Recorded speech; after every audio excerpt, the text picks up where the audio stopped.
פרק ז' משנה ג' סחו את הפסח בשמן תרומה, they anointed the Pesach sacrifices with Terumah oil, שכן מותר לסוחו במי פירות, because you're allowed to anoint it with juice that comes out of fruits, vegetables, like we mentioned before. So what will be the problem? Terumah is a problem. It can only be eaten for Kohanim. Only Kohanim are allowed to eat Terumah. It's the nation that was given specifically for the Kohanim. So, im chavurat Kohanim, if there's a group of Kohanim who share this Pesach sacrifice, nimneta al Pesach ze, yochelu, they're allowed to eat it, because as Kohanim, they're allowed to eat Terumah. Sharei mutarim em betrumah. Im Israel, but if one of them is a Jew, or the whole group are Jews, im regular Jews, not Kohanim, im nimneta alav chavurat Israelim, but if there's a group of Israelites, not non-Kohanim, ha'asurim betruma, obviously they're not allowed to eat truma, only a Kohen may eat truma. Im chayhu, if the meat is raw, shesach et habasar bo'odo chay v'adanu nitzlayin, it's still not cooked, yadichenu b'mayim v'yinagev, then it's not a problem. All you have to do is wash it with water and dry it off. Why? Lefi she'eno nivla shemen b'basar, because the oil doesn't get absorbed into raw meat. ולכן דיו בהדחה כדי שישטף ממנו. Therefore it's enough to wash it so that the oil is going to be washed away from it.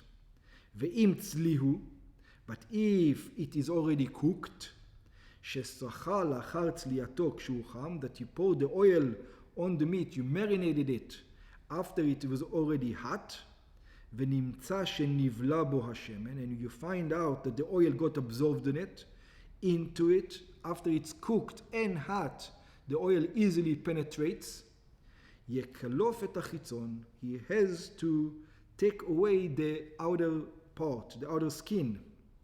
כל הקליפה החיצונה של הבשר, the skin of the flesh, the outer part he has to take off. יש מפרשים שמדובר כאן בכל עניין. There are those who says that you have to do it in any case. What does it in any case mean? בין חם בין צונן, whether it was hot, the meat, whether it was cold. שמתוך שהבשר רך הוא בולע. So the argument is, does it need to be hot in order to absorb, or even cold it needs to be absorbed? It says hot absorbs, I understand, but why would you say cold absorbs? Because after the meat is cooked, it is softer, and therefore it is easier for the oil to penetrate. אף על פי שנינו חם, so some say that even though it's not hot, it still penetrates. סחו בשמן של מעשר שני, what happens if you anoint it with an oil of second tithing? Second tithing, it's a type of tithing that a person has to go and eat this 10% of his tithe in Yerushalayim, invite friends and so on. So it says, what can be the problem over here?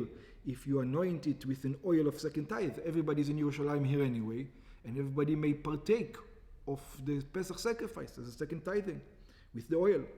שדינו לא אכלו בירושלים. So it says, it's true, but לא יעשנו דמים על בני חברה. So it says, he's not allowed to charge for it on the people of his chavura. So like we mentioned before, the Pesach sacrifice has a lot of people share with it, because you need to finish the whole thing at that same night. So since like 20 people are sharing it, they're going to share the price of the sheep. So while sharing the price of the sheep, you also share the price of the spices and the oils and everything else. So it says, since he may not use the Pesach sacrifice, the oil that he has, as an exchange for the price of the sheep. It says, I'm bringing the oil in exchange of the meat. לא יעריך את השמן בדמים, לחייב בו את בני החבורה. He's not allowed to charge the other people of the group for the oil. או לשלם בו את חלקו בפסח, or to buy in it his part of the meat. Why? שאין פודים מעשר שני בירושלים, because you're not allowed to exchange second tithing within the city limits. שנאמר בו, because it says, when are you allowed to exchange second tithing? Because sometimes your fruits are going to be far away, your vegetables are going to be rotten by the time you come to Yerushalayim, so the Torah gave you permission to exchange that. But when you're allowed to exchange them, it's only when you're in a faraway place, and by the time you come to Yerushalayim, it's going to be not good. Then you're allowed to exchange it for money. So this is the first reason. Some say you do not sell second tithing in Yerushalayim, even to eat it there in holiness. Since you're not allowed to exchange it, the sage says, if we allow, even though selling it is allowed, but once we allow you to sell your second tithing, you're going to come to exchange, like directly the second tithing, that's not allowed, so we're not going to allow you to sell it.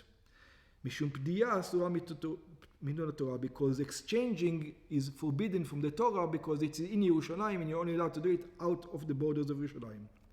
V'yesh sovrim, and there are those who says, shelo asru mechira, it says the truth is you're allowed even to sell it. The only reason we're not allowed to sell it over here, ela mishum bizayon mitzvah, because you don't have respect. It shows like you don't have a respect to the commandment itself.